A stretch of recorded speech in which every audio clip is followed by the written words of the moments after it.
النهارده عايزين نشرح لكم حاله متكرره كتير جدا، والاهل بيغلطوا دايما في طريقه العلاج بتاعتها. تمام. معانا الاستاذ يوسف. عندك كام سنه؟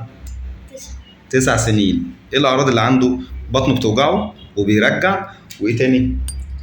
وأوقات كده بيجيلي إضافة بقعد مش بعرف أمشي خالص، بلوخ ومش. تمام. اعراض الاعياء، هو تعبان وبطنه بترجع وخلاص. في العادي الناس بتفتكر ان دي نزله معويه، ممكن نروح نجيب فلاجيل ولا انتينال. هنا الام غلطت غلطه، جابت مضاد حيوي، راحت الصيدليه وجابوا لها مضاد حيوي ملوش علاقه بالموضوع. طيب لما فحصنا الحاله وكشفنا، عشان بس الناس مش فاهمه قيمه الفحص، فاكره ان الدكتور بيسمع اعراض ويشخص منها، لكن لما يبص على الحاله بدات اشوف حاجه مش عارف انتوا هتاخدوا بالكم منها ولا لا.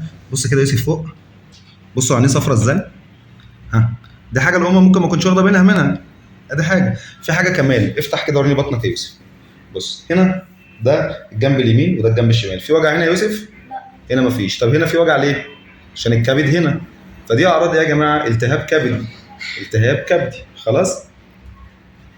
ها، بص وشه بيتوجع لما بلمسها بس بتوجعه. هنا مفيش وجع. خلاص. ده اسمه ايه؟ اسمه الفحص.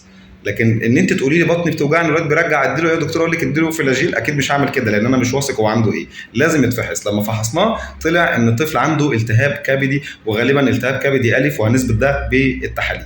تمام. دي حاله النهارده كنا عاوزين نشارككم عشان بس نوعي الامهات. شكرا يا يوسف.